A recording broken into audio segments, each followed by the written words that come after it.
Hi guys, we're here today. We have Grandma Ingrid and I'm Nicole, and we wanted to come to you guys and show you guys how to make a pot of beans, homemade cornbread, and homemade butter. It is a cold, stormy day outside. Everybody's stuck inside. Kids are running around. Perfect day for a pot of beans. So Grandma's going to teach me how to make a pot of beans so I can feed my family and you can feed your family. So Grandma, how do I make beans? What do I need to do to make beans?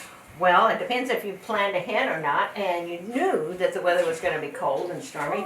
Then you would take your beans, and you can use any kind of beans you'd like or any combination. We happen to have some white beans here and some yellow beans that you can mix together. And I'm having you put equal parts, 1 cup of each. Okay, so I have a cup of beans, a cup of white northern beans. And I have these yellow beans here. I think those would be good with them, don't you? Yeah, we'll try that. And then you're going to put them in your little colander. And then you're going to kind of pick through them, look for, I mix them up. Then you want to rinse them good to get any dirt off because they are grown in the ground. And make sure there's no little rocks. If you see any rocks in there, you just pick them out. Any beans that aren't any good. And you just pick them through. If they're half beans, they're okay. And then you're going to rinse them good. So I'm just going to go ahead and rinse them. Normally you would do this in your sink, but because we wanted you guys to be able to see what we're doing them here. And you just use your regular old tap water. You don't have to use bottled water to do that. You're just going to rinse them good. And then you're going to, if you're doing this the day before, we're going to dump them into our pot that you're going to cook them in.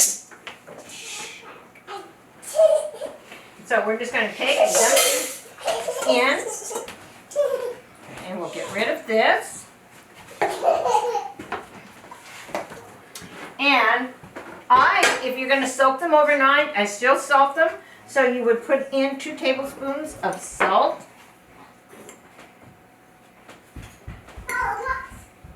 And we're going to cover them with a good amount of water because they're going to swell up and soak. If you don't have time and you just thought of this morning and I didn't get them all, I put in a little bit more. Can you? Okay. And then we're going to take these and just put the lid on them and just let them soak all night long. But if you didn't and you're just going to cook these this morning, just go ahead and turn them on and let them cook. They're just going to take longer to cook. It's going to take about an hour and a half, maybe 2 hours for the soaked beans. It'll take probably 3 hours or a little more for the beans that haven't been soaked. So once you've soaked those all night, we have a pot here. And I don't know if you guys will be able to tell, but these beans have been soaking overnight and they're swollen. They've absorbed some of that salty water and it's adding flavor to the beans and it's tendering them up. They're going to get a little bit softer. They're not really soft, but a little bit softer. So then they will cook a lot faster and they will absorb that flavoring, the salt and the pepper and the ham bone or whatever. If you're going to add meat to it, it's going to absorb that flavor so much better if you soak them overnight with salt water. Let's grab that other bowl. Okay. Whoop. Because this one's got water in it. We're trying to do this without. Normally I do this over the sink, as she said. And we're just going to take our beans and we're going to drain them. Because you want to use fresh water. These have been soaking in it overnight. And you want to use fresh water that you're going to cook your beans in the next day. And so I like to give them a little rinse. And I would do that in the sink, but we'll just do it here just to make sure there's nothing that we didn't get off.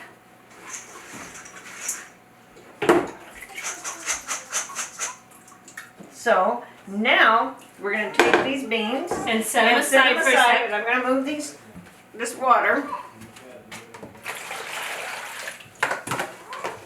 And now I like to saute them just a little bit.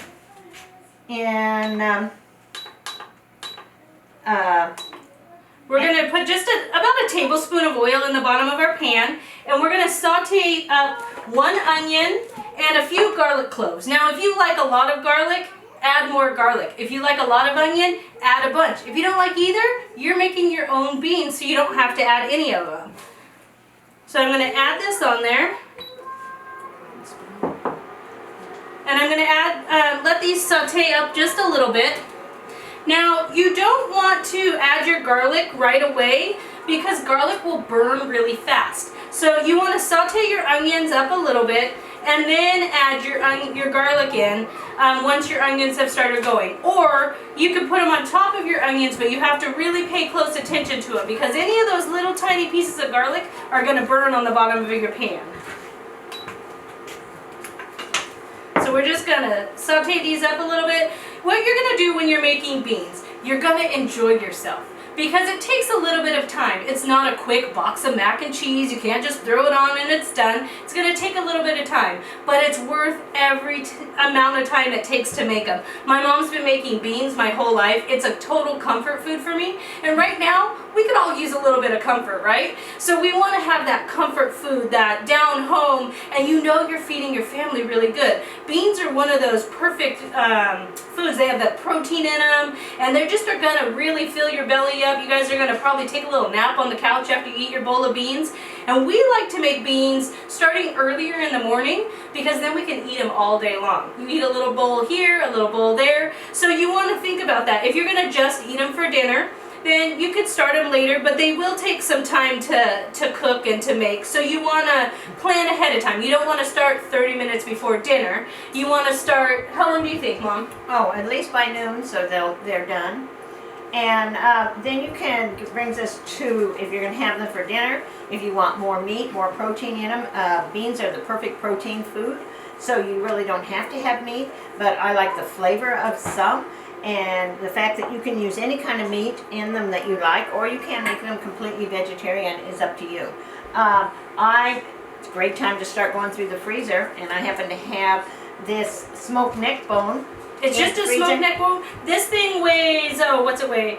2.5 pounds or so, and it costs $3.51. It's a really cheap cut of meat. So it's really good to, when you see some of these on sale, a lot of times I buy ham hocks. You'll see ham hocks, you're like, what do I do with a ham hock? You make beans with them. They just flavor it up. You don't need to add any broth or anything. So it's these kind of meats. This one is a smoked pork neck, and it's just going to add a lot of delicious flavor to your beans. So once these onions are sauteed up a little bit, they're going to start to get a little translucent, a little yellow, clear looking, and that's when you're going to add your meat to it. So I'm just going to open this up. This one's cryo packed. And now, like we said, you don't have to add any meat to it. You could add ground beef to your beans and make it like a chili or just some ground beef in there. You can add just some ham pieces to it if you wanted to. You could, if you had leftover tri-tip, say you made tri-tip one night this week and you had leftover and you guys were tired of eating it just as tri-tip, then you could add that to it.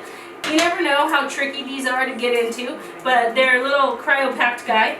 But you're just going to add whatever meat you want to flavor your beans with. It's not a big deal. And so you can add those. If you're not going to add any any meat to your beans, you're going to keep it vegetarian, or you just don't have any meat in your freezer that you think will be good in your beans, you can add vegetables to it. You can add some carrots and some celery and maybe a little bit of vegetable bouillon just to add a little bit more flavor and depth to your beans.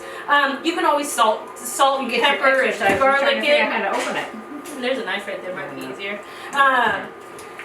So you can salt and pepper it and flavor it with herbs. You can add oregano and thyme and really think outside the box of what's going to flavor your beans. Because what you want to do when you're making your own food, you want it to be full of flavor. You don't want it to be boring. But if your family doesn't like mushrooms or doesn't like onions or garlic, don't add it to your beans. Just add what your family will eat, and that's the key. I always like it too, that this meal can last several days. It makes great leftovers. Beans heat up really well.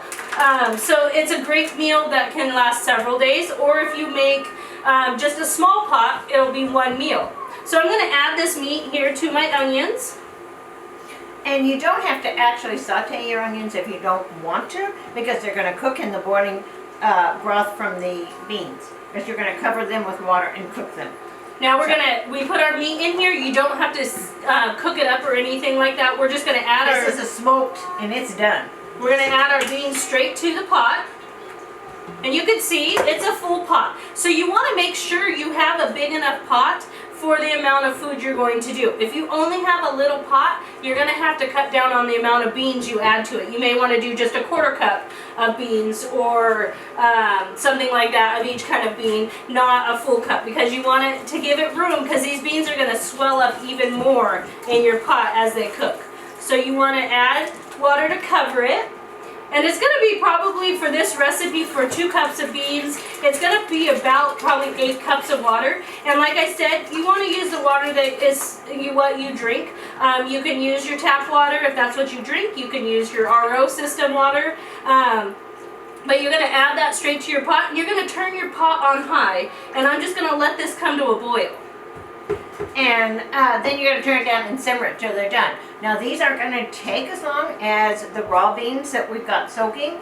As you saw, they were kind of a mushy bean, but that allows them to pick up the flavor so that you don't have to cook your meat ahead of time or anything else.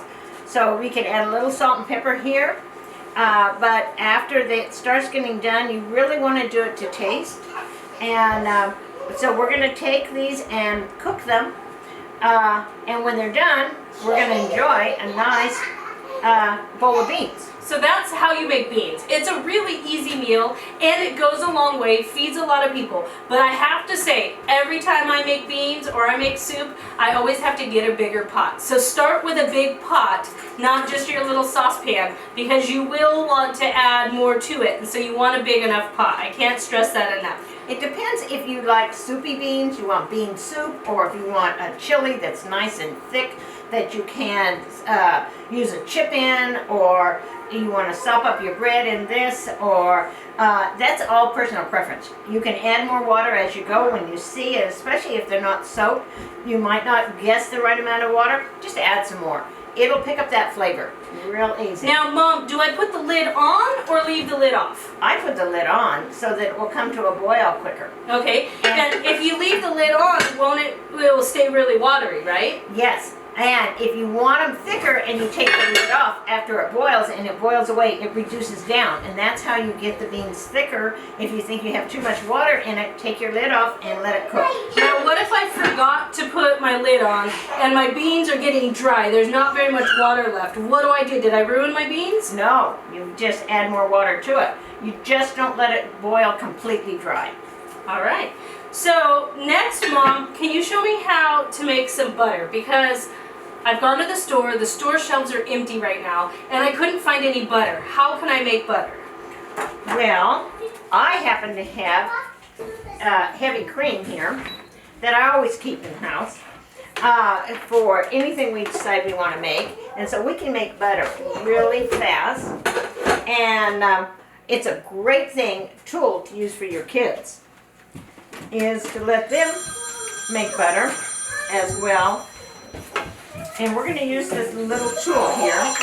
So now, if you don't have a little food processor or a hand mixer or a beater, hand mixer or immersion blender, if you have a KitchenAid, it'll work. If you have any kind of mixer that has the beater, the whisk paddle on it, you can make butter. Or if you have something little like this, you can use this to make your butter. Now, if you have a KitchenAid mixer, you're going to add 2 cups of heavy cream.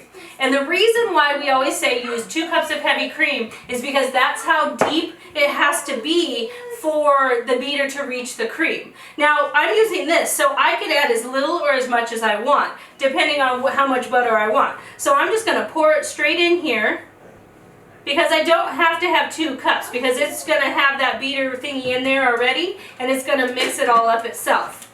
So I'm going to go ahead and turn this on. It might get a little loud, but we're going to turn this on. If you've ever made whipped cream, you do it the same way. You just stop before you make butter. Whoops. Am I plugged in over there, or is this locked? There we go.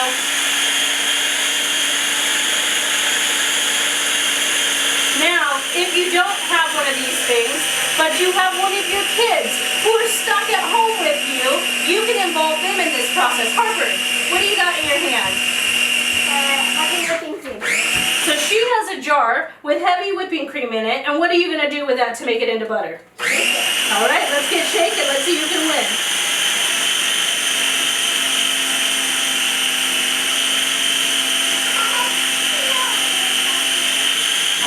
some of this. And So you're gonna see really quick, if you can see in here, I'm at the whipped cream stage. So if you wanted to make whipped cream, you could stop right here and have whipped cream, just add a little bit of sugar to it. But if you don't want to make whipped cream, you want to keep making butter, you're just gonna keep on mixing. I love this because Link sleeps through this. I do this so often. I've trained him, he can just sleep right through this. And Harper's going to get her workout, and she's going to appreciate this butter so much more because she's shaking it away.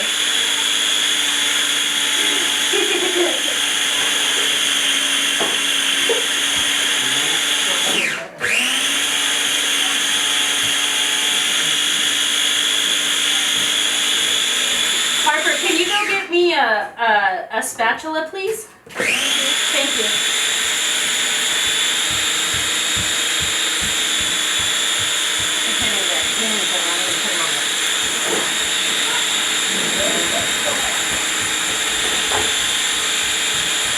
We're just going to put these beans on so they can keep cooking.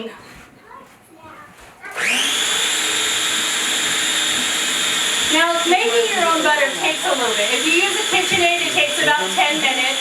If you use one of these, you can see it's just going to take a few minutes. And what you're doing is you're going to take your whipped cream, or your heavy cream. We buy this big containers of it, but you can buy the little pints, the half pints, whatever size you want, and use it up. And you can see it starts to twirl in there. I don't know if you can see how much it's twirling. It's because the whipped cream is now turned into butter. And what's left in your bowl is it's going to be the buttermilk.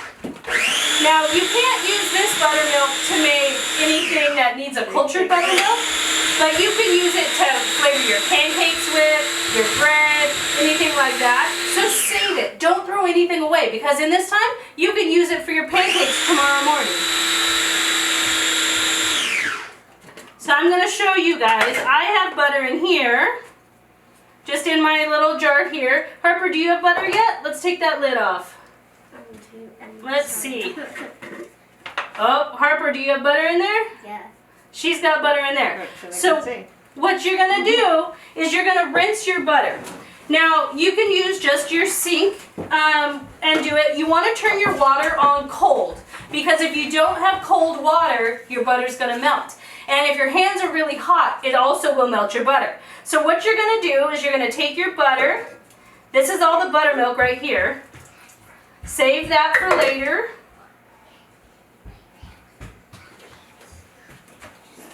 And I'm going to just take my clump of butter off here. And I'm actually going to pour my buttermilk back in here so I can use that tomorrow morning, because I'm going to add water to this. And Harper, why don't we just dump your butter right here as well? We'll just combine our butters. Here's Harper's butter. Look at that. Beautiful, hard, delicious butter. We're just going to combine them together. And see all this white liquid that's coming off? That's the buttermilk. Now this buttermilk will go rancid and ruin your butter before the butter will actually go bad. So you always want to rinse your butter. Harper, can you hold that for me? Whoops. You have more water right there, please, Mom. I do. So we're going to pour the water over the butter. And Harper's just going to fold it up on itself. And you're going to try and get it to run clear. So you can hold your hands up higher, Harper. So she's going to see there's still milky looking liquid pouring out of it. So pour more on there, please, Mom. This is such a great lesson for kids to learn and do it. And then pour some more. And I don't know about you guys, but my kids love making slime. But why not have them make butter, and then you guys get to enjoy it as a family afterward and be able to eat it for dinner. So I like to have my kids make butter and make things with their hands that they get to eat and enjoy afterward. And she's learning life skills that will last her a lifetime. I love it. I love it. And who needs school when you have, you know, cooking school at home? You get to teach them how to do things like this. All right, so now this is all running clear liquid. We're gonna salt our butter. Now, if you are trying to watch your salt intake, you can have it just like this and it's not salted butter. But you wanna salt your butter, and you're just gonna start with like a teaspoon of salt and sprinkle it over, and Harper's gonna fold it all in and distribute it all the way through that butter. The salt not only flavors it, but it also helps take out if there's any leftover whey in there, buttermilk in there. I'm making cheese, sorry. So you're gonna just do that. Now, this is personal preference. You're gonna taste your butter and see if it tastes salty enough to your liking, to your family's liking. So I'm just gonna mix this because Harper now has salt on her hands. So if she tastes it right now, it's gonna taste like the salt on her hands. So you wanna be mindful of that. So you're just gonna fold it over a few more times. And what you're gonna do is you're just gonna taste this. And it's perfect, just enough salt. So you're gonna just have your butter here now. Now you can put this butter in the refrigerator and it'll last like your butter does, but there are no preservatives in this besides the salt. You saw that, we just had heavy cream and we added this to it. So we're gonna do that. Or you can leave it on your counter and have it at room temperature and keep it in a butter bell. And a butter bell is really cool because it was designed a long time ago. And you put your butter right inside this butter bell here. And you could keep this out on your counter and keep it at room temperature, and it's completely safe. And then you have nice spreadable butter to last you, let me see that real quick please, last you all week long, or as long as it takes. My kids love butter on crackers and stuff, so our butter doesn't last as long as some other people. Mom, can we pour some water in here? What you're gonna do is you're gonna put some water in your butter bell, and there's some holes on the side of this. That's probably good. And you're gonna put some salt in this butter bell. And then you're gonna put the lid on it. And I'm just gonna do it right here just in case we got too much water. Perfect amount. So we're gonna put this and leave it on our counter. We're gonna have perfectly spread butter for when our cornbread's done, because we're gonna make cornbread next.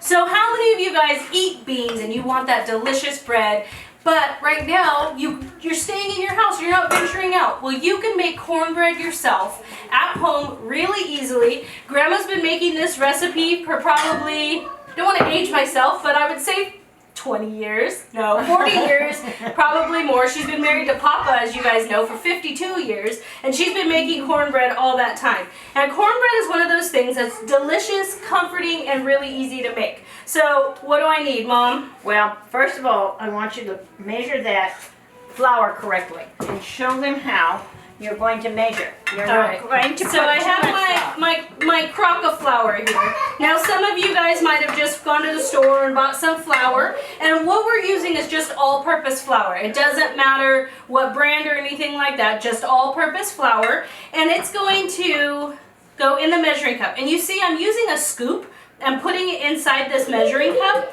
and that's the proper way to measure flour. I'm then going to scrape it off. It's the scoop and scrape method.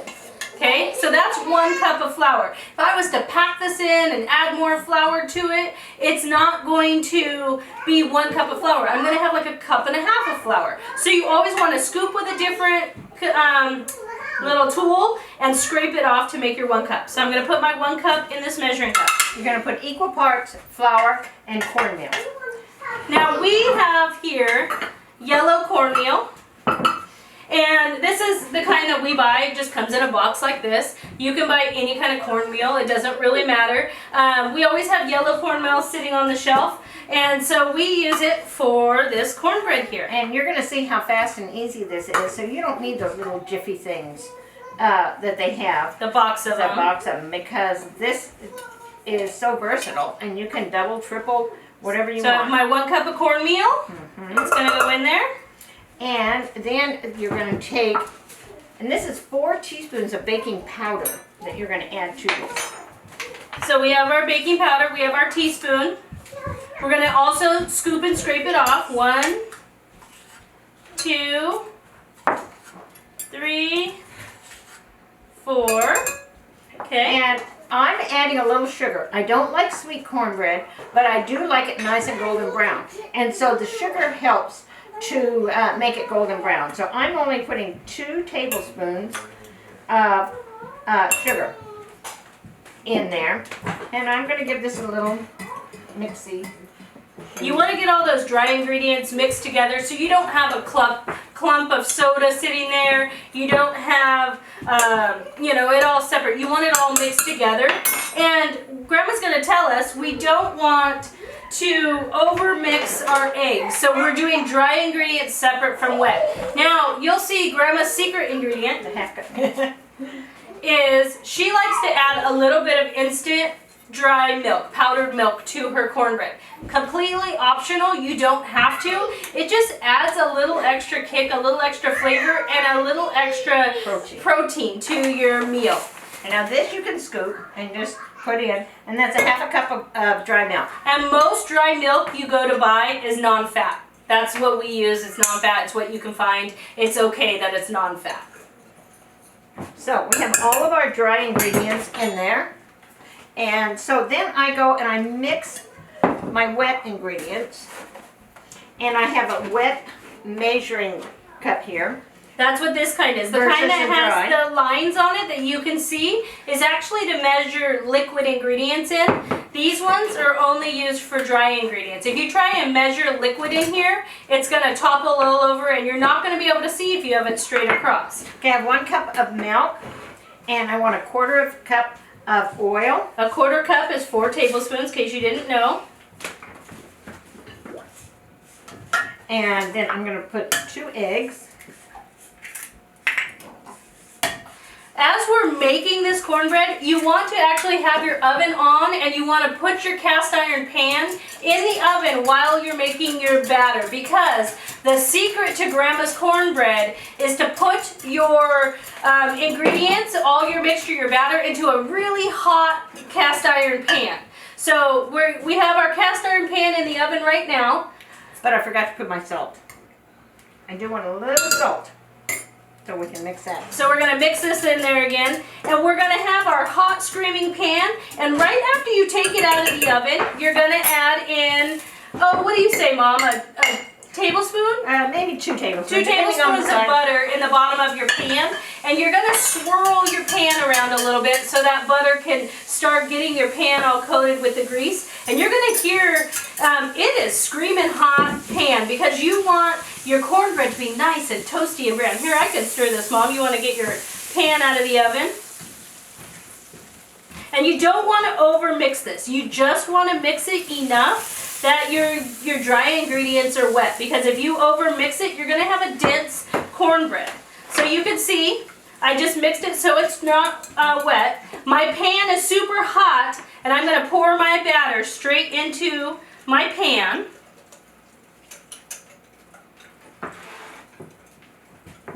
Teamwork is always good. Always have somebody there to help you scrape and hold. Link's doing his part too.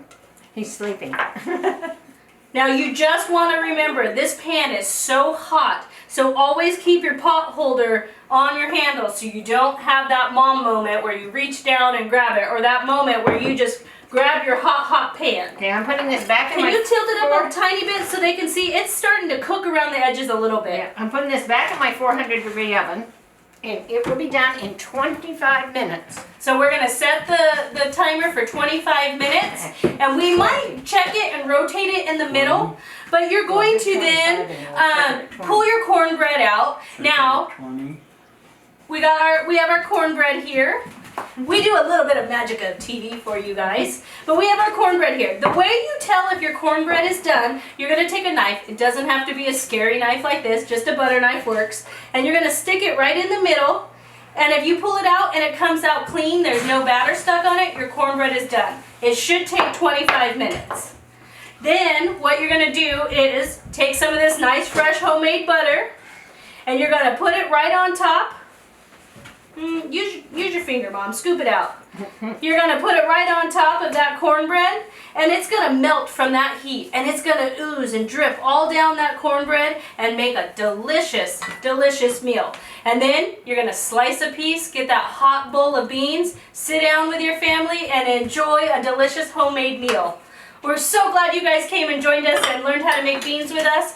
If you have any questions, ask us in the comments, or you probably have our phone number, but give us a call and we'll walk you through it. We're going to be posting the recipes to the cornbread and the butter and the beans below, so don't hesitate to ask us.